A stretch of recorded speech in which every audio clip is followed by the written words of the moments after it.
किसी समय में हिमालय की गोद में बसे छोटे से गांव देवपुर में एक महान योद्धा विक्रम रहा करता था। विक्रम अपने साहस और वीरता के लिए दूर दूर तक प्रसिद्ध था।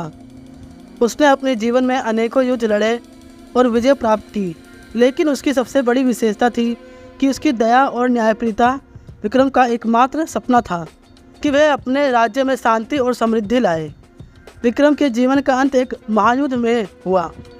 उसने अंतिम सांस लेते हुए प्रार्थना की कि यदि पुनर्जन्म होता है तो वह फिर से इसी गांव में जन्म लेकर अपने अधूरे सपने को पूरा करे।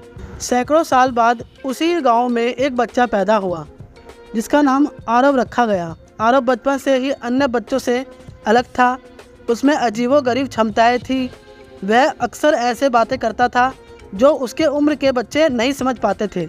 उसकी आंखों में एक अद्भुत चमक थी और उसमें एक अद्वितीय साहस था।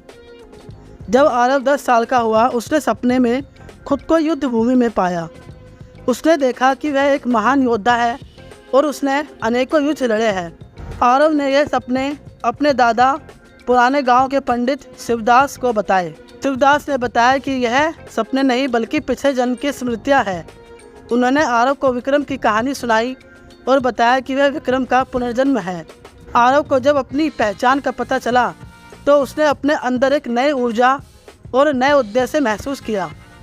उसने अपने दादा से प्रशिक्षण लेना शुरू किया। शिवदास ने उसे युद्ध कला, नीति और शासन के गुण सिखाए। आरव ने शीघ्र ही हर कला में महारत हासिल कर ली। विक्रम की स्मृतियों के कारण आरव में एक अद्भुत निष्ठा और न्यायप्रियता थी।